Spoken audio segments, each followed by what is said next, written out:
Dans ma vie d'animateur de radio, et Dieu sait que ça a duré longtemps, à toutes les fois que quelqu'un m'a demandé, Gilles Parent, là, c'est-tu ton ami, ça? Si à toutes les fois qu'on m'a posé la question, j'avais eu 25 cents, je serais encore pas mal plus riche qu'aujourd'hui. En fait, c'est pas un ennemi. C'est pas un ami. Parce qu'on se voyait pas. On a travaillé 13 ans sur la même antenne, mais on n'a pas eu l'occasion de se côtoyer vraiment parce que lui, c'est une vie de sacrifice. Lui, c'est une vie où il se couchait de bonne heure, puis il se levait bien de bonne heure. Moi, je suis un peu comme Jésus. Je suis infiniment bon, infiniment aimable, mais moi, le péché me plaît. Salut, Gilles Parent. Bonjour, comment ça va, Mario? Très bien. Écoute, il faut que je commence en parlant d'Antoine. Antoine, c'est ton papa. C'est le papa Parent. Antoine était tellement gentil, tellement souriant, tellement avenant. Je me suis dit à un moment donné, comment ça, toi, t'es comme ça? Il se poserait peut-être la même question aujourd'hui. Il dirait peut-être, tabarouette, me semble que c'est pas toujours à l'image de ce que je t'ai montré. Remarque, mon père était pas parfait, comme la plupart des gens. Il avait ses défauts, il avait ses qualités, mais c'est un gars aimable. C'est un gars qui t'aimait beaucoup en passant. Je pense que tu le sais, il est allé beaucoup lors des tournois de golf. Je sais que tu n'aimes pas tellement le golf, mais on te forçait à aller au golf. Fait que quand tu faisais une émission là-bas, mon père allait, je sais que tu l'invitais, puis ça lui faisait plaisir. Il dit, qu'est-ce que je fais là? Puis je dis, parce que Mario était puis il veut t'entendre parler, Antoine. Puis Antoine, c'est un amateur de golf. Puis il écoutait beaucoup la radio aussi. Il est parti beaucoup trop vite avec la fameuse maladie de Lou Gehrig. Mais écoute, ça a été, c'est vrai. Écoute, c'était drôle parce que Mario, tu parles des gens qui te parlaient. Moi, les gens me disaient deux choses. Ils disaient, c'est qui ton père? Parce qu'à la radio, il y avait Gilles, c'est papa, avec Alain Dumas. Mais oui. Fait que ça marchait au zoo, à Jeun, tout ça. Puis c'était tout à fait pas mon père, le vrai père. Fait que c'était parfait. Il y avait les deux. Et qu'est-ce que papa Antoine a appris à fiston Gilles? La plus belle chose, ben écoute, la plus belle chose qu'il m'a dite, je pense, Mario, c'est tant qu'à faire quelque chose, fais-le donc comme du monde. Ça, c'était, je suis pas le seul à qui on a montré ça. Ça a l'air d'une phrase simple, mais je pense que c'est encore vrai en 2001, c'est encore en 2021, 2031, 2000, tu sais, ça reste vrai. Donc, c'était l'accomplissement, puis me rendre jusqu'au bout, puis pas lâcher. Même dans les moments difficiles, même quand ça te tente plus, même quand tu trouves ça dur, vas-y, puis tu seras peut-être pas toujours premier, mais si tu vises d'être le meilleur, tu risques d'être dans les bons. Si tu vises d'être dans la moyenne, tu risques d'être en bas. Fait que, tu sais, c'était plus ça. Mon père était plus l'homme d'affaires, tu comprends? Ma mère, c'était autre chose. J'étais plus proche de ma mère. Souvent, on fait l'espèce de parallèle entre le premier et le deuxième. On dit que le premier est millionnaire et le deuxième reste dans le sous-sol de chez ses parents. Est-ce que tu es un gars orgueilleux? Est-ce que c'est important de passer à être deuxième dans ta vie? Tu avais des boutons. Toi, tu voulais pas être deuxième, Gilles. Non. T'as raison. Tu touches à quelque chose. Pour le meilleur et pour le pire, j'ai toujours été comme ça. Je te dirais, sincèrement, si je regarde l'ensemble de ma carrière et de ma vie, c'est une chose que je transmets même à mes trois gars, Mario. J'essayais d'être le meilleur, j'essayais d'être le plus performant. Puis dans le fond, j'étais une des choses qui me faisait plaisir, ça peut paraître curieux, mais c'est tout à fait vrai. J'ai travaillé beaucoup en équipe, hein, puis c'est une chose qu'on m'a même reproché dans le milieu, c'était tellement drôle. Mais j'aimais ça que j'étais content, tu sais, comme nos époques chic, là, quand on était avec à Chic FM, de voir que ça marchait, de voir que ton émission marchait, que tu essayais des affaires audacieuses, ça marchait, de voir que nous autres, on faisait notre job, puis on avait un plaisir fou. Quand j'explique aux gens, c'était des années complètement enivrantes. Puis le public qui embarque. Fait que, tu sais, ça te donne le goût d'être meilleur. J'imagine que quand tu carbures à vouloir être à la hauteur, ben tu sais que les gens attendent de toi que tu sois intéressant, que tu sois performant, que tu sois drôle par moment. Fait que c'est une motivation, je pense. Pour moi, c'est une motivation. C'est quoi, Gilles? Moi, j'ai eu l'occasion de te voir dans les corridors, j'ai eu l'occasion de te voir à quelques reprises, pas souvent, parce que quand toi tu partais, moi j'étais loin d'arriver, j'arrivais souvent quelques minutes avant l'émission, et puis je partais souvent avant la fin de l'émission, je mettais une chanson, et je disais à mes patrons, moi c'est parce que j'aimerais ça écouter la fin de l'émission dans mon char. Et ça fait en sorte qu'il y a plein de gens qui pensaient que je travaillais pas fort, sauf que le 2 heures que je travaillais, c'était d'une intensité, Gilles, t'as pas idée. Et toi et moi, écoute, tu te rappelles de mes tournées paroissiales, quand j'arrivais à la station, j'allais saluer tout le monde, j'allais leur demander comment ça allait. Et les gens qui croisaient Gilles était absorbé par qu'est-ce qu'on va dire demain? comment je vais présenter le sketch? Gilles, t'étais d'une intensité où on avait l'impression que c'était le travail avant tout. Est-ce que je me trompe? En partie, tu te trompes en partie, c'est-à-dire que la perception est pas fausse, c'est-à-dire que dans les faits, je suis un performeur, je suis un gars qui était, puis je suis pas un gars qui est capable, tu sais, on a une différence fondamentale tous les deux, avec le temps, je pense qu'on s'en est rendu compte. Toi, tu as un talent naturel que moi, j'ai pas. Je suis très honnête de le dire. C'est-à-dire, je suis à l'aise pour parler, puis je suis à l'aise avec le monde. Mais j'ai besoin de travailler, j'ai besoin de forcer, puis j'ai besoin de me préparer. Je suis pas à l'aise si je suis pas préparé. Remarque, j'ai jamais eu de feuille que je lisais en ondes, j'ai jamais fait du verbatim, c'est pas ça. Sauf que j'avais d'ailleurs, on me l'a reproché, les équipes qui travaillaient avec moi, les producteurs, ils disaient là, c'est assez, là, Christy, ça fait 2 heures qu'on est là-dessus. Non, je trouve que le mix c'est pas bon. Fait que tu sais, tu vois, là, tu me reconnais, non, on est capable de faire mieux. Fait que souvent, ma santé en a souffert. Je pense, ça peut paraître curieux de dire ça compte tenu de la suite des choses, mais j'ai modéré ça, puis j'ai changé ça à force de me le faire dire. En voulant dire, regarde, puis j'ai pris soin au fil des 15-20 dernières années d'aller voir le monde, puis de leur parler plus, m'intéresser à eux autres. Probablement aussi que j'étais plus à l'aise dans ma job, mais il y avait cette volonté-là que j'avais tout le temps d'être à la hauteur. J'avais toujours peur de pas en faire assez. Fait que oui, tu me dépeins assez bien en disant que j'étais... Tu me déplais. Non, pas du tout. Mais je veux juste ajouter, si tu me permets, Mario, on a le temps en podcast, il dit ça. Ah oui. Tu sais, quand tu dis... on a travaillé 13 ans ensemble, puis on se connaît pas beaucoup. Sais-tu quoi? J'ai fait 39 ans de radio, Mario, puis il n'y a pas beaucoup de monde que je connais bien. C'était un job, étonnamment, c'est-à-dire qu'on se croisait dans les parties BBM, on se croisait dans les promotions, on se croisait dans le corridor un peu, mais j'ai dit la même chose presque tout le long de ma carrière, qu'il n'y a pas beaucoup de monde que j'ai connu très bien, des vrais amis qui venaient chez nous manger, puis que j'ai développé des amitiés complètes. Ça, c'est une chose, l'amitié, mais même la connaissance, savoir qui est l'autre, je te dirais plein de gens avec qui j'ai travaillé, Jack Roy, je ne connais pas tant que ça. Et, je reste en contact, comme on se parle à l'occasion, mais je ne connais pas tant.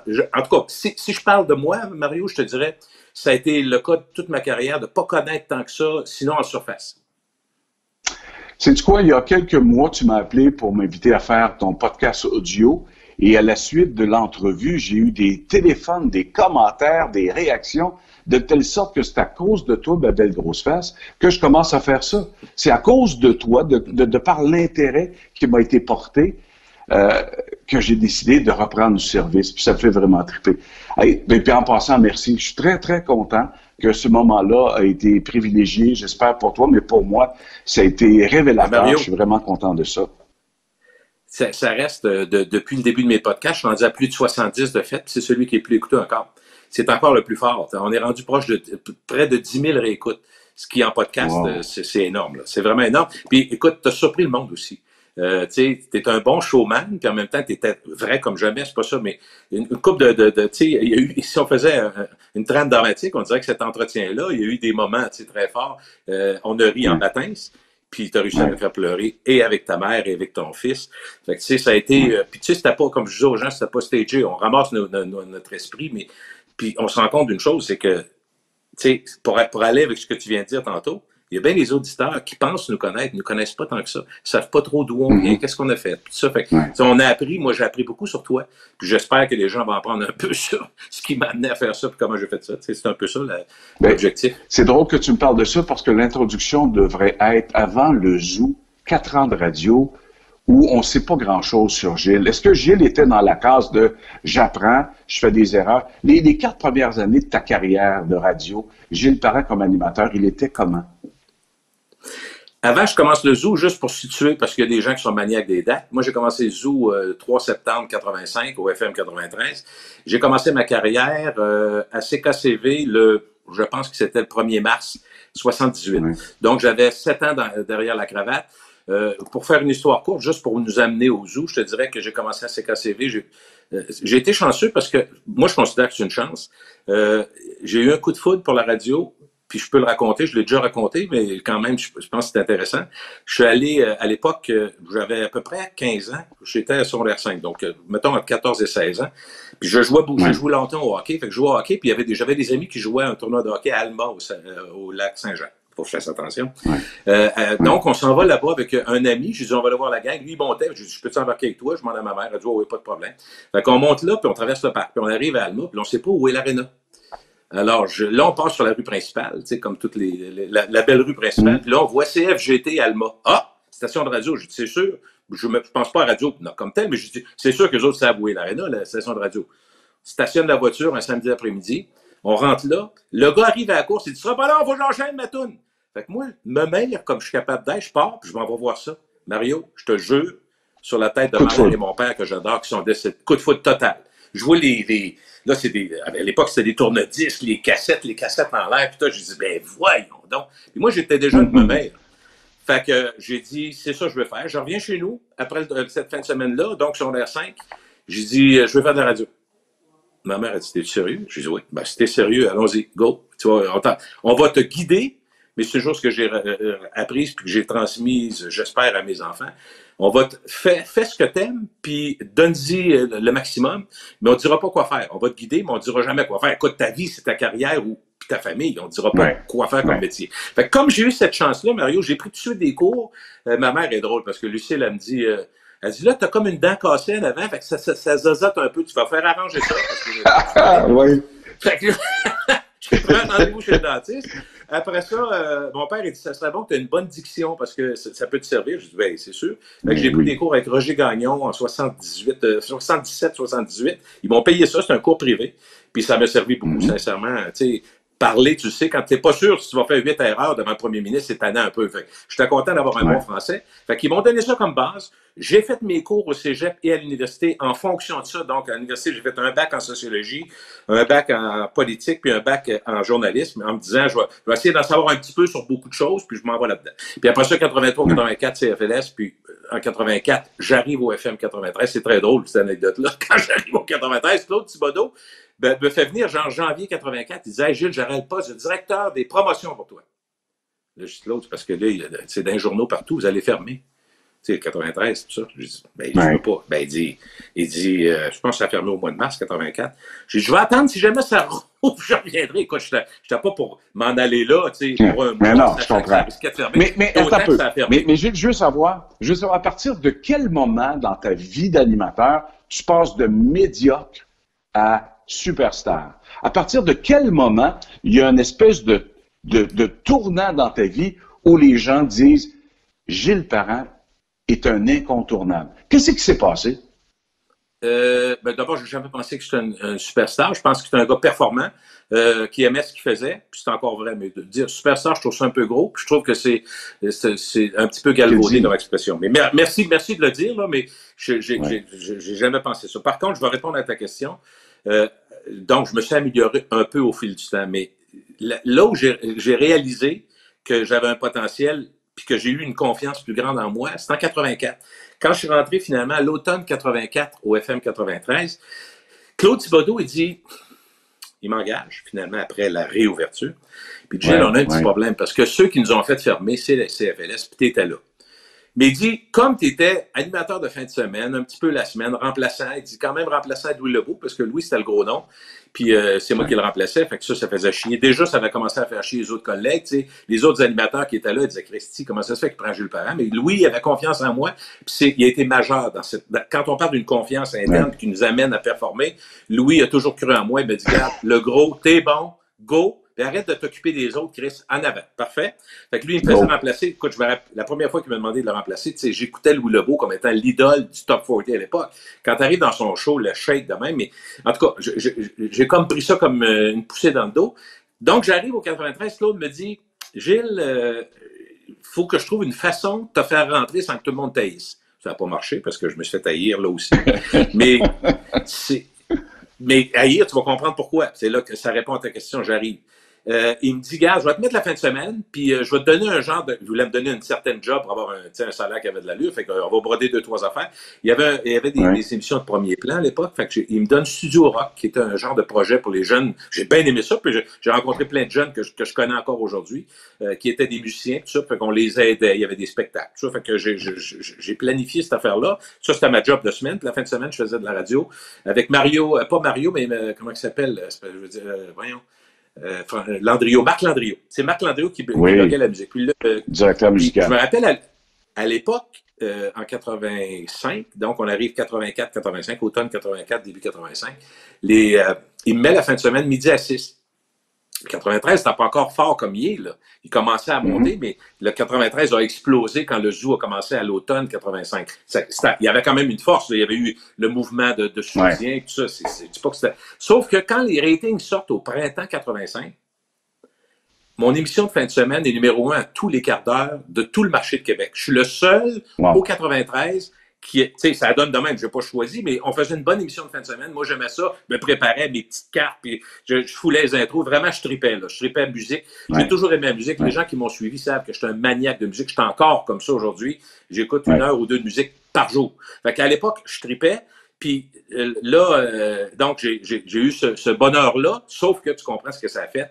Je me suis fait ramasser par certains animateurs par personne interposée. Claude dessus, comment ça se fait que lui, là, avait dit, numéro 1, puis c'est tout ça. Fait, puis là, imagine-toi, quand à l'été 85, on apprend que les grosses têtes arrivent à Choix, ça c'est à l'époque Paul Paquin, Louis Lebeau est rendu directeur là-bas, il engage Paul Paquin, MacDoug Vachon, puis tout ça. Il faisait le show que Paul Paquin faisait à CFLS le matin, il l'amène à Choix. Puis là, on apprend ça c'est avant Zou, on apprend cette affaire-là. Au mois d'août, Jean Baudry, qui anime au 93, dit « Moi, je suis écœuré, puis je veux pas me battre contre Paul Paquin. Oublie ça, Chris, je débarque du matin. » Au 93, qui était en montée quand même, tu sais, comme je te dis. Fait que là, Thibodeau, évidemment, il dit « Je vais appeler le seul cave qui va dire oui pour aller contre Paul Paquin. Je vais appeler Gilles. » Fait que, il m'appelle début août 85. Il dit « Gilles, ça te tente-tu d'aller le matin? » Je dis « Oui, c'est de l'ouvrage, on va en prendre. » Il dit « Qu'est-ce qu'on va faire? » Je ne sais pas. Mais je dis « On va commencer par mettre de la musique et essayer de faire quelque chose de le fun. » Je ne sais pas si c'est un signe du bon Dieu ou juste du hasard, mais j'ai un ami qui vit à Toronto. Et une de ses amies s'en va vivre avec sa copine. Lui, il est transféré, il travaille à Toronto. Puis il dit à sa blonde, viens vivre avec moi, on va travailler ensemble. Je lui dis, gars, je vais aller te reconduire. J'ai une semaine de vacances ou 2. Puis après ça, je commence mon nouveau défi du 93 le matin. Fait que je m'en vais là-bas. Arrive à Toronto, 85 au mois d'août. Mon chum me dit, hey, tu vas faire le matin au 93, c'est ça, hein, c'est le fun, Il dit, faut que je te fasse entendre de quoi? Ah oui? Demain matin, on se lève, on écoute ça. Puis je vais taper. Parfait. Il me fait entendre par Buffalo, donc Toronto, pas très loin, l'autre bord. C'est une diffusion de Y100 en Floride, l'émission Morning Zoo. Ça venait de commencer, ça n'avait pas 1 an encore. Ça là, j'entends ça. Et Mario, j'entends ça, les frissons. J'en parle là, aujourd'hui, là, au moment où je te parle dans le podcast, j'ai les frissons encore. J'ai entendu ça, puis j'ai comme une lumière, j'ai dit, tabarouette que c'est brillant. Puis tout ce que j'ai entendu, j'ai pas tout entendu ce qu'il pouvait faire, j'ai entendu la chanson Money for Nothing de Dire Straits, qui avait chanté And the Chicks for Free, il avait changé ça pour une grève d'autobus, il avait changé les paroles, puis il y avait un imitateur, je suis dit, c'est donc bien brillant. Puis là, la naissance de quelque chose. Ben oui, là, j'entends ça, puis là, je me rendais compte qu'il jouait uniquement avec la forme. Tu sais, mettons, je sais pas à l'époque, si j'étais à l'automne, je ne me rappelle plus, là. Non, c'était à l'été, là. Mais mettons que c'est Blue Jays, ils n'existaient probablement pas, mais les sports arrivent à cette émission-là, puis c'est le premier ministre du Canada qui fait sport. Je dis, qu'est-ce que c'est ça? C'est donc bien brillant. Au lieu d'avoir un gars, c'est un imitateur, c'est les mêmes résultats. J'ai dit, c'est brillant. Là, j'ai comme compris. Spectacle. On comprend que le spectacle. Je reviens à Québec, Mario, Ben oui, je reviens donc au mois d'août à Québec, vers le 15-20 août. Fait que je vais... tu vas voir pourquoi je ris. Je vais dans le bureau de Claude Thibodeau, je dis, Claude, connais-tu ça, le Morning Zoo? Il dit, ben oui. Il dit, ben oui, regarde, c'est dans Radio and Record, c'est dans Billboard, ça a commencé à Y100, c'est en train de se répandre, puis il y a même une compagnie qui s'appelle American Comedy Network, qui fait des capsules pour les régions, avec le président américain, avec ci, puis ça. Je dis, ben oui, j'ai entendu ça, puis à la fin. Et j'ai dit, pourquoi on ferait pas ça? Claude, t'es-tu d'autre, toi? J'ai dit non, mais je suis intelligent. J'ai dit, on devrait être capable de bâtir là-dessus. J'ai dit, on va faire venir le livre, le tutoriel de American Comedy Network. La Bible. Oui, la Bible. Puis, écoute on s'est éloigné. Gilles, j'ai envie de te demander, ce que tu me racontes là, c'est l'animateur, c'est le fonceur, mais tu es obligé de rajouter une corde à ton arc, celle de gestionnaire des talents, celle de chef d'orchestre. Tu me dis que tu mangeais tes bas, que tu étais gêné. Comment tu arrives à trouver le personnel? Tu sais, il y avait des drôles de personnages, des drôles... Ton gars qui faisait l'actualité, quel personnage étrange! Marcel Charland. Marcel Charland, dans la vie de tous les jours, c'était un drôle d'individu, mais tu as réussi à faire de lui un journaliste. Et le rire que vous avez développé, sa façon de t'accompagner, tu es devenu aussi un chef d'orchestre, Gilles. Oui. Oui, ça c'est une portion de gestion que j'aimais. Puis sais-tu, je me suis rendu compte, puis Mario, je pense que tu vas être à même de constater ce que je dis là, puis de corroborer. Je pense pas me tromper. Il y a tellement de monde dans l'expression de leur talent, donc des artistes et autres, qui aiment pas le côté gestion, qui aiment pas le côté administration, et combien se sont fait fourrer parce que les gérants ont abusé d'eux autres, tout ça. Ouais. Mais moi, c'était pas pour ça que je faisais ça. J'aimais ça, mais aussi l'autre affaire, c'est que je te dirais, ça m'amène peut-être à être capable de dire, du haut de mes 60 ans, que probablement une de mes plus grandes qualités, c'était l'intuition. Puis c'est encore ça. C'est-à-dire, tu sais, en anglais, on dit le feeling. Il y a le feeling, tu sais, comme toi, t'arrivais sur une scène, t'avais le feeling. Quand est-ce qu'on arrête la joke? Là, tu vois que le monde commence à jaser. OK! Tu sais, faut que tu saches quand arrêter. Faut que tu saches quand ton entrevue t'a fait le tour. Fait que, tu sais, c'est beaucoup d'éléments, l'intuition. Puis c'est pas une expression qui veut rien dire. Au contraire. Fait que moi, quand je chantais qu'il y avait quelque chose, je me rappelle, même, je te ramène plus récemment, puis on reviendra à Marcel, parce que c'est un phénomène. Faut que je te donne 2-3 anecdotes sur Marcel. C'est quelque chose. Mais c'est un gars que j'ai beaucoup aimé, vraiment, puis j'ai eu beaucoup de peine quand il est décédé. Mais, tu sais, avec Mario Hudon, là, les dernières années, quand j'étais au 93, c'est la même affaire. Il est arrivé, il a fait la circulation. Le premier jour, je suis allé voir Mario. Je dis, Mario, il y a moyen qu'on ait du fun en baptême. Il s'est dit, d'abord, tu sais que la circulation, tu vas te répéter tout le temps. Fais-toi un lexique de mots pour sentir que tu peux dire d'autres choses que c'est bloqué. Fait que, amuse-toi. Puis l'autre affaire, on va faire un personnage. On a eu du fun, c'est épouvantable. Je reviens à Marcel. Marcel, c'est un gars qui avait des hauts et des bas. Il y avait des problèmes de comportement. Bipolaire. Mais il y avait un talent indéniable, une voix exceptionnelle, puis un rire fantastique. Il y avait une vie qui lui-même, qui me racontait. Il disait pas tout en nombre, c'était correct. Mais il y a eu des moments où Marcel a fait des crises avec Vez. Écoute, à un moment donné, il arrive un matin, quand il fit la poutre, on le devinait quand ça arrivait. Il avait pris sa valise, il a tiré, Vez s'est tassé, il est rentré dans le mur. Tu sais, le genre d'affaires. Mais en même temps, c'est un gars avec un cœur grand comme ça. Dans des bons moments, il était présent, il était prêt à faire n'importe quoi, il était prêt à nous aider. Fait que, tu sais, c'est un grand, grand cœur qui avait des problèmes à l'occasion, mais c'était pas que ça. Mais il était beaucoup aimé. Il nous a, écoute, il a donné. Mais je comprends. Puis, est-ce que tu serais prêt à dire que tu as travaillé avec des gens qui ont été comme un mal nécessaire? C'est-à-dire qu'ils étaient tellement performants que tu oubliais tout ce qui était négatif dans leur vie. Ah oui, écoute, Marcel, et il l'a dit, c'est pour ça que je peux en parler, il l'a dit, il avait des problèmes de consommation de drogue, puis ça lui a nuit beaucoup, puis il en a parlé en ondes, je me rappelle. Mais à un moment donné, je rentre dans le bureau de Claude Thibodeau, tu sais, amour-haine, Claude Thibodeau, moi, les gens disaient, ah, tu le ramenais à la radio, tu y reparlais, comment ça se fait? Parce qu'il est important dans ma vie, puis je considère qu'il connaît la radio. On n'est pas obligé d'être d'accord avec tout. Mais Claude, je me rappelle cette fois-là, je vais le voir. Il dit, il dit, viens dans mon bureau. Et je dis, comment ça? Ben, il dit, il me semble que tu files pas, je te connais plus joyeux que ça, t'as pas l'air, bon. Je rentre dans le bureau, je regarde, parce que je suis inquiet avec Marcel. Là, il se fait une coupe de crise cette semaine, je sais plus quoi penser. Il a pris une dactylo, il l'a tiré dans le chemin. Des estis d'affaires de fou. Je dis, c'est dangereux, là, je ne sais pas trop. Fait que Claude, il dit, Gilles, il dit, laisse-moi penser à ça, je te reviens, je te rappelle l'après-midi. Parfait. Il me rappelle l'après-midi, Gilles, il dit, j'ai trouvé une place à Marcel. On l'envoie sur la Rive-Sud. J'ai débloqué 10 000 $ dans le compte spécial, puis on l'envoie en queue. J'ai trouvé ça tellement extraordinaire. J'ai dit, wow! Formidable. Tu sais, Claude savait l'importance qu'il avait, et il savait surtout l'importance que ça avait pour le show et moi. Et il savait que c'était une bonne personne, puis qu'il avait besoin d'aide. Fait que, tu sais, je ne sais pas si aujourd'hui les grandes corpos feraient ça. Tu comprends? Je suis pas sûr. Ben, c'est-à-dire qu'il y a une corporation présentement où c'est cause pour la cause, mais je suis pas sûr que c'est comme ça dans l'entreprise. Dis-moi donc, qu'est-ce qui a été le plus grisant pour toi, le zoo ou la jungle? Parce que tu es entré dans ma vie, Gilles, à cause de la jungle. Quand vous avez fait le transfert, moi, je travaillais avec Stéphane Rousseau, et c'était le fun avec Stéphane. Mais ce que ça commandait comme vie, comme sacrifice, moi, j'ai vécu ça comme de la douleur pendant tous les moments où j'avais à me lever parce que je me couchais tard, je travaillais dans les clubs, j'étais tannant. Mais tu as changé ma vie. Mais réponds à ma question. Qu'est-ce qui a été le plus Qu'est-ce qui était le meilleur, le zoo ou la jungle?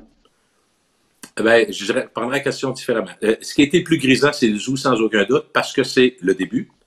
Parce qu'on a tout créé là, les personnages, tout ça. Fait que, tu sais, je peux pas, c'est inimaginable de penser que, pour moi, la jungle a été plus grisante que le zoo. Ça, c'est la première réponse. La deuxième, c'est, à mon avis, en termes d'humour, en termes d'ouverture, la jungle a été plus performante. Et ce qui est étonnant, quand je dis ça aux gens, puis il y en a qui me croient pas, mais écoute, c'est pas une question de croire ou pas croire, c'est des faits. La jungle, les 7 premières années, donc de 90 à 97, en termes de part de marché, puis en termes de pénétration du marché de la radio, était plus forte que le zoo. Par contre, à l'époque du zoo, on était un monde où il n'y a pas de télévision le matin, il n'y a pas de Salut Bonjour, il n'y a pas de radio régionale ben. Fait que, tu sais, nous autres, on était numéro 1 à Trois-Rivières. Toi aussi, d'ailleurs, tu sais, tu comprends que dans ces années-là, c'était fou. Puis, non, mais écoute, c'est oui, et bientôt partout au Québec. Fait passer aux annonces de Tanguay. Ribouchi est bientôt partout au Québec. Mais donc, il y avait, le zoo a amené des chiffres fous. Puis comme il y avait une polarisation de l'écoute, il y avait André Arthur et le zoo. Ce qui fait que c'était d'abord l'audience, au lieu d'être prise de 12 ans à XYZ, c'était de 2 ans, comme la télé. Donc 2 ans, ça fait que 2 à 12, t'avais beaucoup de gens qui écoutaient, par exemple, le zoo. Fait que tu sais, t'avais des chiffres qui étaient phénoménaux. On a eu 593 000 auditeurs, un rating, imagine-toi. Puis t'avais une moyenne au quart d'heure du zoo le matin de 124 000.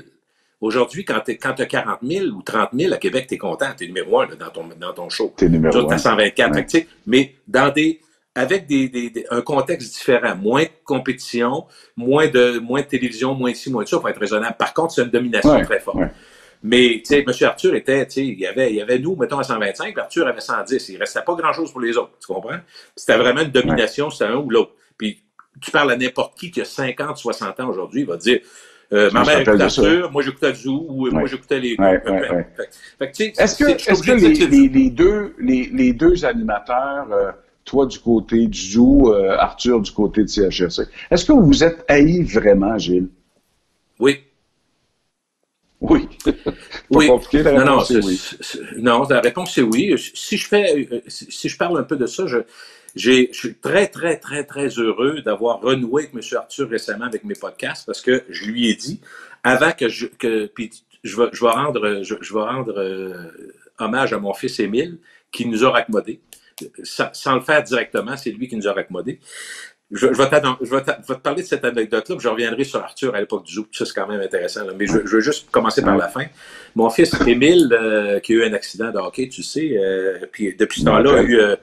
depuis ce temps-là, comme une urgence de vivre, puis lui, il a dit, pas de temps à perdre, comme on a dit en masse, moi je l'ai dit beaucoup, là, mais tu sais, il a lancé, il y avait un travail universitaire, il a fait son université en administration, puis il a décidé, à un moment donné, dans ce cours-là, de faire, il fallait qu'il monte une compagnie théorique, fait que il a fait quelque chose de plus théorique, pratique, il y avait un de ses amis qui avait une business qui faisait du nettoyage de piscine. Fait qu'il est parti de ça, puis il a fait un frame de compagnie. Finalement, aujourd'hui, 10 ans plus tard, il y a une business avec plus de 1600 ou 1700 clients. Écoute, ça a grossi. Fait qu'à un moment donné, il y a à peu près un an et demi, Émile m'appelle, il dit, papa, il dit, j'ai un courriel, j'ai reçu un courriel de A. Arthur. J'ai dit, oui. Ben, il dit, qu'est-ce que je fais? Je sais que vous entendez pas très bien. Je regarde, ben, tu vas être stratégique. Tu vas, ça c'est, mettons, au printemps, je sais pas quelle année, 2019, là, je mêle un peu, mais tu vas lui écrire en disant qu'il s'appelle Émile Doré, parce que Dominique Doré, sa mère. Donc, je dis, là, le parent m'a ça au vidange, OK? Avec lui, ça marchera pas. Fait que vas-y avec Émile Doré. Il répond, il dit Émile Doré. Il va le voir, M. Arthur, très sympathique, jase avec. Ça, c'est au printemps 2019. Puis, il fait son entretien. Entre-temps, M. Arthur est à Boulevard, la radio des Frères Leclerc. Et il travaille avec un gars qui s'appelle Pierre, et mon Dieu, peu importe. Son nom va me revenir, mais ça n'a pas d'importance dans l'histoire. Il travaille avec, mais mon fils connaît ce gars-là qui travaille avec Arthur. Fait qu'à l'automne 2019, il dit, hey, j'ai une question pour toi. Il dit, j'ai un client qui s'appelle André Arthur, avec qui tu travailles à tous les jours. Puis il dit, tu sais qui je suis? Mon père, c'est Gilles Parent. Penses-tu qu'André Arthur, il sait? Il dit, il sait depuis la première seconde où ton fils y a parlé. Il n'a jamais parlé. Tu sais comment c'est drôle, là? Fait que, tu sais, mais grâce à ça, mon fils a revu M. Arthur, mettons, quelques semaines plus tard. Puis M. Arthur, il a donné un papier avec son numéro de cellulaire.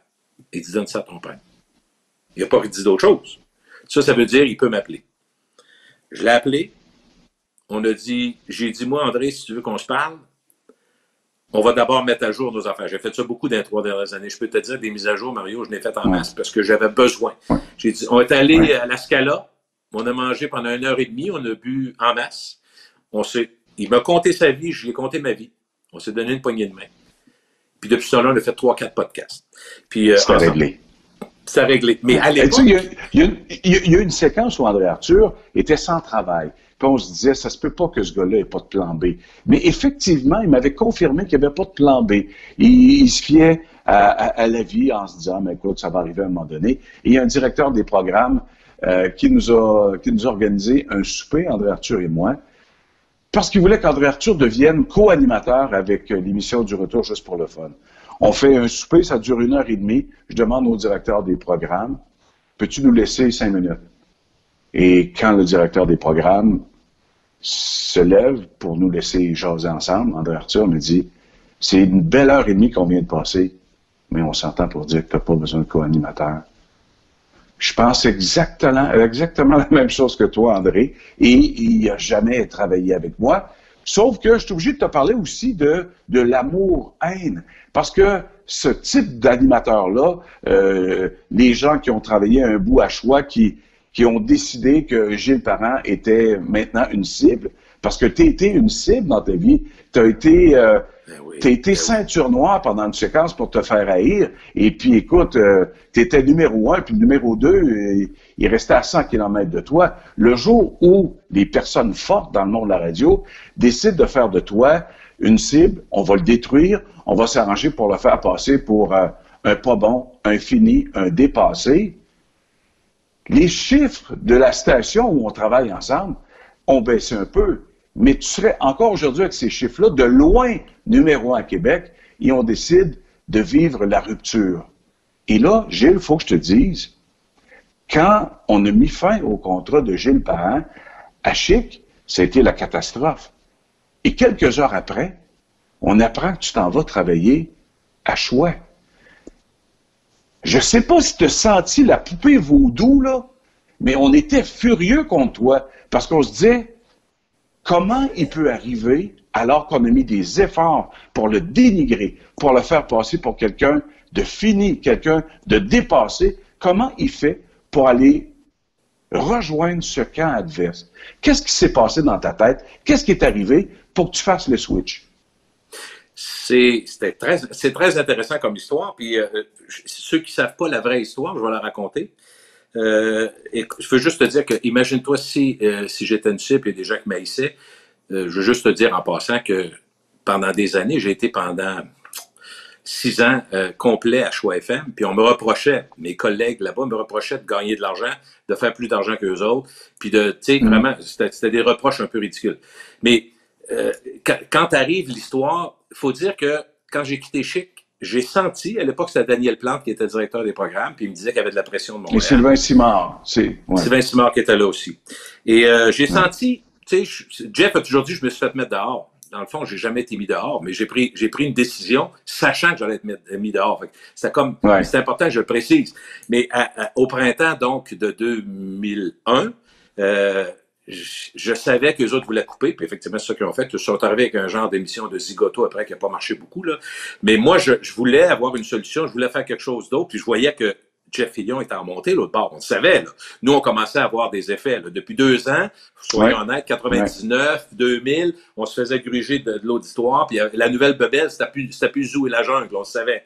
Fait que là, eux autres, ils se disaient, ça coûte cher. C'est vrai que c'est une émission qui coûtait cher, la jungle. Quand t'es rendu au bout de l'affaire, t'as fait tes preuves, on appelle ça un must-buy, donc t'étais un show que les gens achetaient, fait que ça marchait. Ouais.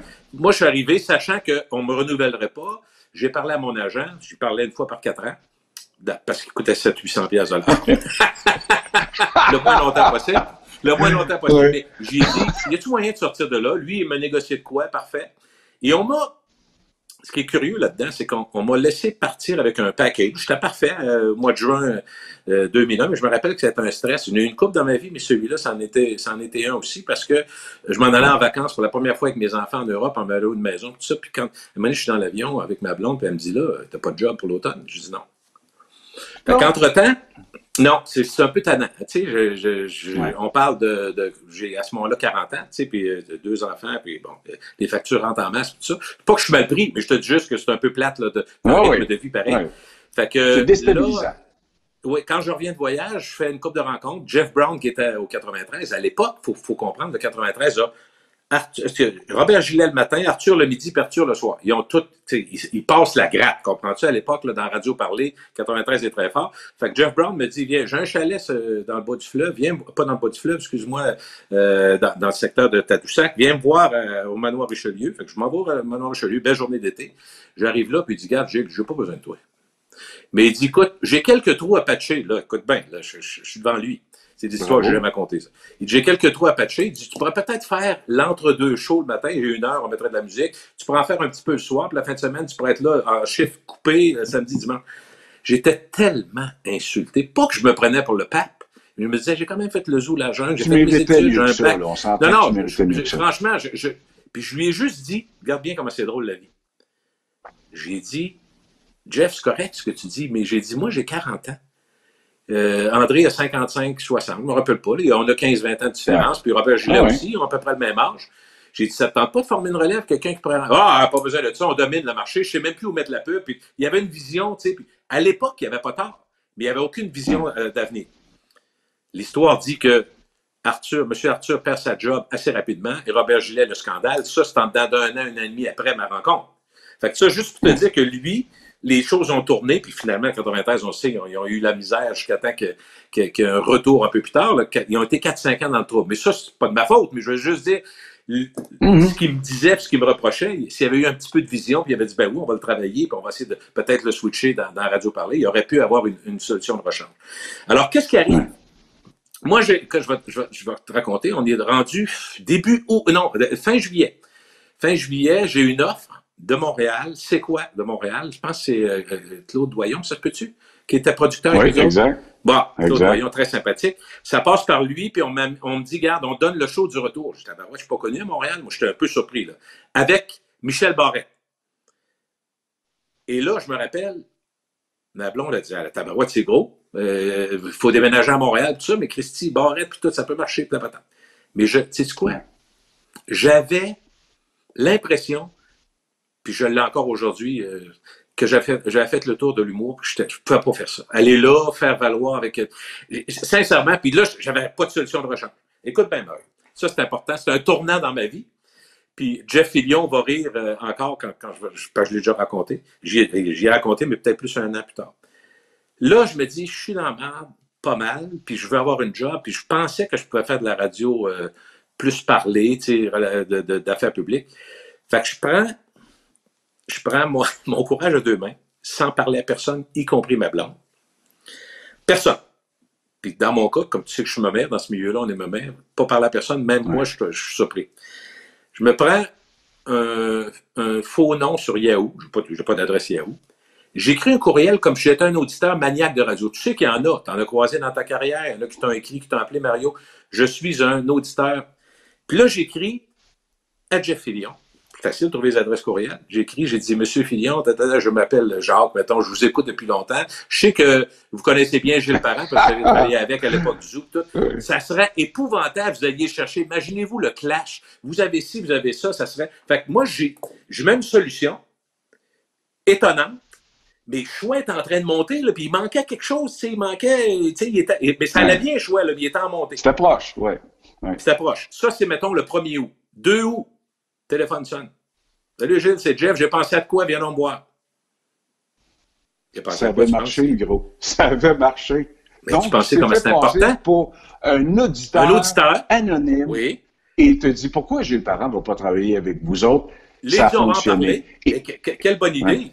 Quelle bonne idée, mais écoute, j'ai dit à Jeff juste 1 an plus tard parce qu'il ne m'aurait pas cru. Puis si je n'avais pas gardé le courriel, je ne suis pas sûr qu'il m'aurait cru non plus. Fait que, moi, c'était l'objectif. Mais attends, quand ça marche, je fais tout ça en catimini. Quand je dis ça à ma blonde, je pense qu'il a pris 2 jours à se relever de sa chaise. Ben là, ben écoute, Gilles, Puis ma famille, effrayant ce qu'on a dit sur ma toi. famille, tout ce qu'on a dit sur moi et mon épouvantable ex-femme et sur mes enfants, il n'y a rien qui n'avait pas été dit. C'était inimaginable. Ah, mon père, ma mère, ils ont dit, t'es malade. Écoute, ça a été vraiment, vraiment très dur. Je leur ai expliqué ma stratégie. Je leur ai dit, écoute, j'ai pas signé pour 20 ans, j'avais même pas. Et je me rappelle, mon agent avait dit, on va signer un contrat comme un permis de conduire temporaire. Genre, oui, comment ça marche, cette affaire-là? Mais Gilles, tu as des doutes. Ton entourage a des doutes, et je peux te dire une chose, à Choix, ils ont des doutes en esti de voir arriver Gilles Parent. À Choix, ça n'a pas de bon sens. Jeff, il riait, il disait, je suis certain que ça va marcher, parce qu'on a un clash, il va amener son monde, je vais avoir mon monde, on va devenir fort, c'est pas mal ça qui est arrivé.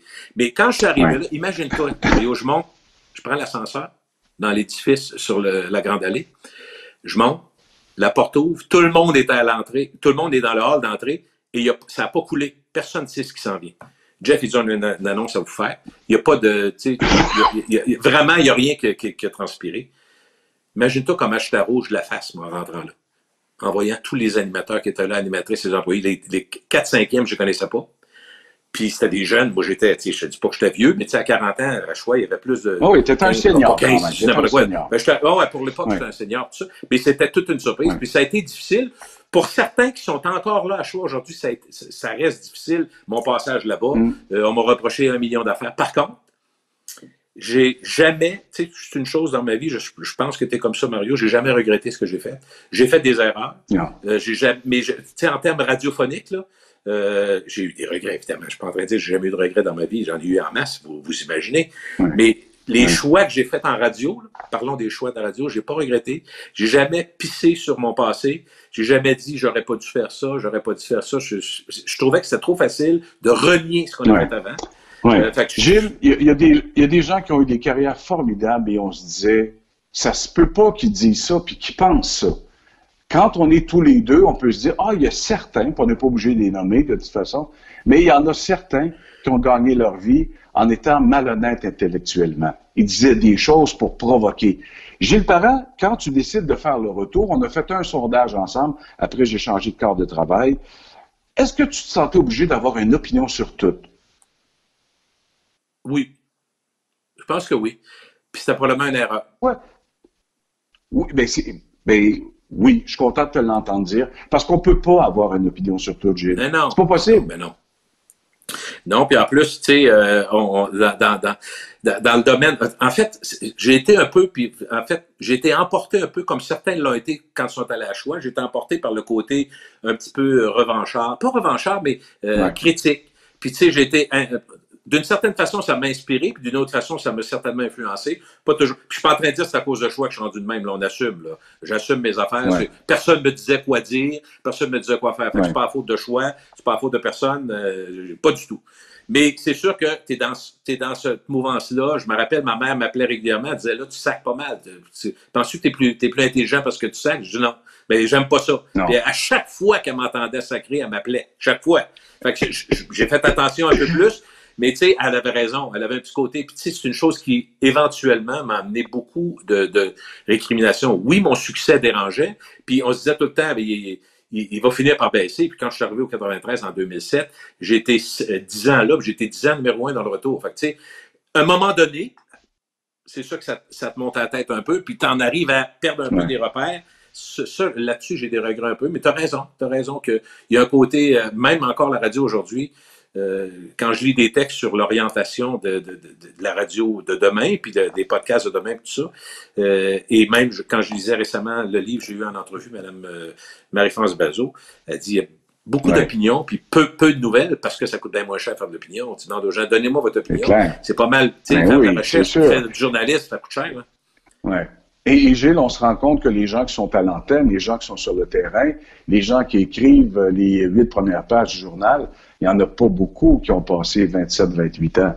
On prend des genoux, on prend des journalistes, puis on se dit ça va coûter moins cher. On n'est pas obligé d'avoir le syndicat solide qui va les protéger. C'est rendu compliqué. Est-ce que tu as l'impression que d'être journaliste maintenant, ce n'est qu'une version de la vérité? Parce que la majorité ont la prétention de dire, ben voici la vérité, voici les faits. mais ça reste une version, Gilles. D'entendre dire, au moment où on se parle, la personne qui est mise en cause ne nous a pas retourné l'appel. Ben, attends, à demain, attends de lui parler avant de donner ta version qui est 50% de la vérité. Qu'est-ce que tu en penses? Ben, je te dirais, Mario, que ça m'amène à quelque chose d'intéressant sur de l'actualité assez récente, là, sur Mme Bombardier, qui est allée à l'émission dans les médias, puis on lui a dit « Comment on reste pertinent à 80 ans? » Tu sais que je sais que tu aimes bien Mme Bombardier, comme moi d'ailleurs. Ouais. Puis elle a dit « Je vais être pertinent jusqu'à ma mort. Là. Y a-t-il un âge pour être pertinent? » Tout ça. Et moi, je pars de ça pour te dire, dans le cas des journalistes, dans le cas de ceux qui font ce métier-là, d'abord, qui sont ceux qui ont les études et les compétences pour être journaliste? S'appeler journaliste, pas commentateur ou être journaliste, c'est d'avoir appris les bases. À mon avis, pour moi, c'est un métier journaliste. C'est pas juste un titre. Pour moi. Mais ça dépend des autres, mais pour moi, il y a ça. Et je te dirais que là, ça devient intéressant ta question sur l'âge. Parce que je pense, très honnêtement, qu'on ne peut pas mettre dans le même panier tous les journalistes aujourd'hui. Au contraire, ceux qui ont de l'expérience, ceux qui ont des années derrière eux, donc, ça nous amène à une société qui doit respecter les gens qui vieillissent, pas les idolâtrer, pas en faire une scarification. C'est pas ça. Mais c'est juste que ces gens-là ont la force, l'expérience et le talent et le doute. Gilles, oui, absolument, complètement. C'est tellement important.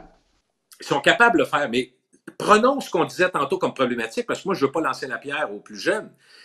Puis je pense qu'ils travaillent fort, ça n'a rien à voir. Puis je ne dis pas qu'ils ne sont pas talentueux. Par contre, est-ce qu'ils ont les reins assez solides pour challenger leur patron publiquement? C'est sûr que non. Ils vont en prendre un autre. Merci, bonsoir. Fait que je ne peux pas les blâmer d'être un peu plus dans la lignée de la ligne, en fait, la ligne éditoriale du journal ou du média. Fait que, tu sais, mais ceux qui ont de l'expérience, il y en a à la presse, il y en a dans l'actualité, il y en a à Radio-Canada, il y en a partout. Il y en a plein aussi au Journal de Québec, Journal de Montréal.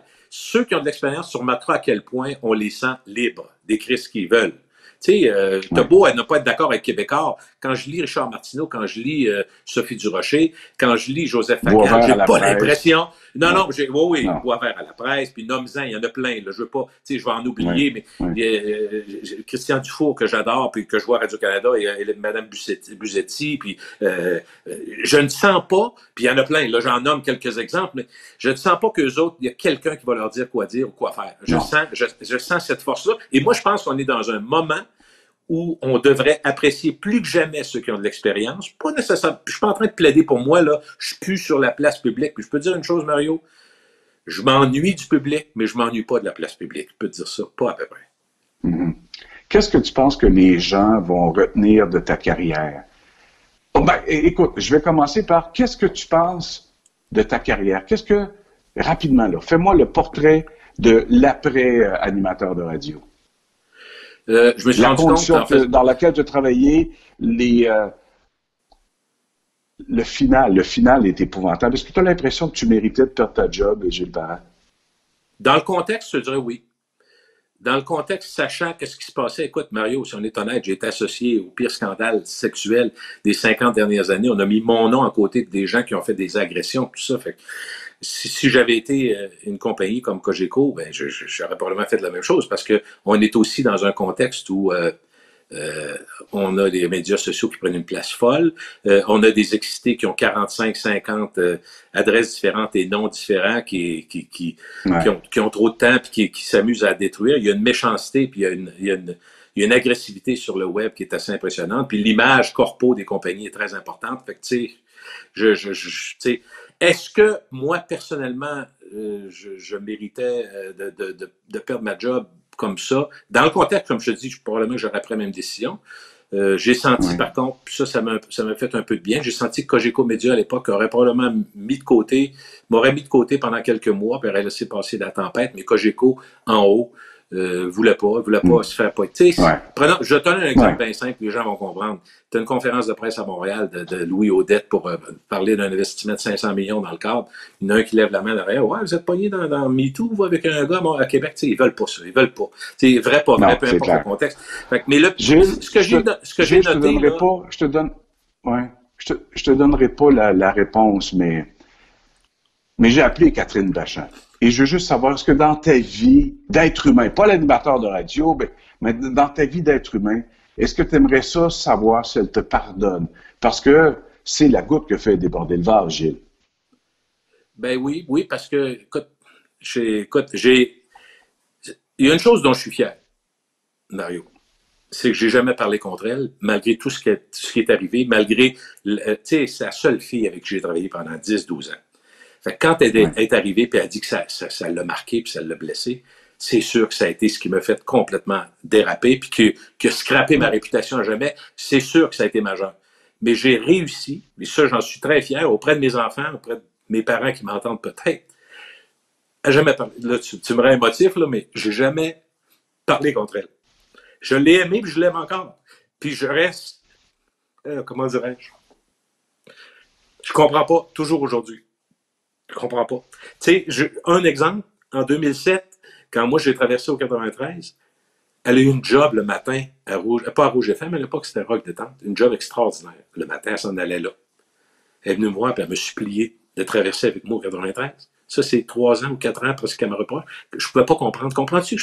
Il manque des goûts. C'est pour ça que, éventuellement, j'aimerais la rencontrer pour qu'elle m'explique, puis qu'elle me dise, puis que je puisse faire la lumière là-dessus, mais je suis content de ne pas avoir cédé, puis peut-être, pas peut-être, l'an et demi de thérapie avec ma psychologue m'a aidé là-dessus. Elle dit, tu peux contrôler ce que tu contrôles, tu sais ce que tu as fait, tu sais ce que tu n'as pas fait, tu ne pourras pas ramener tout le monde, mais ceux qui t'ont aimé vont t'aimer, ceux qui t'ont toujours haï vont t'haïr encore, mais la méchanceté, tu ne pourras pas ramener tout le monde. Mais c'est sûr que ça reste un gros point d'interrogation pour moi, Catherine. Gilles, on rencontre des gens qui apprennent qu'ils sont cocus, et ces gens-là ont l'impression que c'est écrit dans leur front, cocu. Il y a des gens qui vivent des trucs comme tu as vécu, et on dit, il va vivre le restant de ses jours dans une prison de verre. Ça t'a pris combien de temps pour te dire, écoute, j'ai fait des erreurs? Tu es le premier à dire dans nos rencontres, dans nos parties, que tu étais un gros cave, et on est tous un gros cave à un moment donné dans la vie, Gilles. Ça t'a pris combien de temps avant de te dire, ben non, je vais y aller à l'épicerie. Ben non, je vais aller à mon garage. Je vais resaluer les gens que je croise. Ça a pris combien de temps, cette douleur-là? Puis je dis pas que c'est la honte, mais cette espèce de parfum de malaise, ça a pris combien de temps à le contrôler? 1 semaine. T'es sérieux? Je suis très sérieux. Écoute, ma blonde ne comprenait pas. Mes enfants ne comprenaient pas. C'est mon fils qui m'a sorti, après 1 semaine, après les événements, en 2017, mon fils Émile, il disait, ça va faire le pyjama sacrément, là, le gros, envoie, va-t'en, tu sors. Va prendre une marche, fais-toi. Et je peux pas te l'expliquer, Mario, c'était pas de l'arrogance, pas du tout. Je te dis pas que je me promenais les masses en l'air et applaudissez-moi. Non, c'est ça, regardez-moi. Mais non, la tuque est un peu plus calée au début, tu sais, puis le passe-montagne, tout ça, bon. Mais une semaine, c'est quand même exceptionnel. Ouais, mais je dis pas ça, je te dis la vérité, c'est juste ça. Je suis allé à l'épicerie. Oui, c'est pas de prétention. Puis, ma surprise, j'ai eu quand même une surprise, c'est que les gens étaient sympathiques avec moi, puis ceux qui m'aimaient pas, ils le disaient peut-être pas, c'est comme dans la vie, hein, des gens ne sautent pas dessus, fait que j'ai pas eu, étonnamment, j'ai pas eu tant que ça à être, mais mais graduellement, tu comprends, c'est graduellement, un petit bout d'épicerie, tu fais pas par exemple faire des sorties. Gilles, en terminant, est-ce que quand c'est sorti dans les journaux, évidemment, tout le monde parle de ça, est-ce que tu avais peur aussi à ta vie familiale? Est-ce que tu avais peur à ta vie de couple? Est-ce qu'il y a quelque chose qui faisait en sorte que ça venait ébranler le phare de la famille Gilles Parent? Bien, évidemment. Évidemment, t'espères que... Mais tu sais, rapidement, les gens autour de moi, ceux qui sont importants, puis ceux que j'aime puis qui m'aiment, me l'ont dit. Écoute, j'ai accepté de prendre des reproches. Fait que tu sais, en même temps, de cette façon-là, puis de travailler puis de me faire aider. Fait que tout ça a fait que ceux qui sont importants dans ma vie sont restés auprès de moi, m'ont encouragé. Puis j'ai démontré que je voulais changer. J'ai démontré que je voulais être une personne un peu moins speedée. Ça, j'ai en partie réussi parce que j'ai réussi à lire des livres maintenant. Mais avant, j'allais... Tu sais, le côté Speedy Gonzalez, à un moment donné, des fois, ça t'amène à pas assez réfléchir. Fait que ça m'a amené... mes séances de psychothérapie m'ont amené à faire ça. M'arrêter, réfléchir, penser. Puis aussi, en même temps, je peux pas juste rebrasser le passé. C'est pour ça que l'aventure podcast est intéressante, Mario. Tu le vois, j'ai des échanges avec le public. Ça, je trouve ça le fun. Les gens m'écrivent. Tu devrais inviter telle personne. Ça, j'ai aimé ça j'aime moins ça. Pourquoi tu fais ci, tu fais ça? Fait que, tu sais, je me rends compte que l'échange avec le public qui a toujours été un moteur important dans notre carrière. J'ai toujours aimé ça, j'aime ça encore. Ça, c'est le fun. J'aime beaucoup ça. Puis là, j'ai recommencé tranquillement à travailler avec des clients. Fait que ça c'est une chose, tu sais, on a ça d'Antoine, tu sais, pour faire la boucle. Antoine, c'est un vendeur toute sa vie, puis je pense qu'il a laissé ça à ses enfants. Fait que moi, ce côté-là, vendre puis aider à faire des succès en publicité, ben j'aime bien ça. Fait que ça et le podcast, puis le contact avec le public, j'adore. Quand les gens m'écrivent, j'aime bien ça. Puis faire des entrevues, tu le vois, là. Tu es en train de faire du podcast, c'est une maladie. On a fait ça. Gilles, je suis obligé de te dire que ma façon de faire de la radio, rapidement, je me suis dit, moi, je vais faire comme si j'étais au resto. Et les personnes qui sont à côté, à un moment donné, ils trouvent ça plate, ils n'ont plus rien à se raconter. Donc, ils vont tendre l'oreille et puis ils vont commencer à écouter ce que nous, on est en train de raconter. Et je suis extrêmement content d'avoir mangé dans ce resto où pendant les 7 services, je pense qu'on a diverti, on a éclairé et on a parlé de 2 personnes passionnées qui, à 60 ans, sont pas prêts d'arrêter. Gilles Parent, merci d'avoir participé à mes podcasts. Mario Grenier aime Gilles Parent. Salut, mon homme. Salut.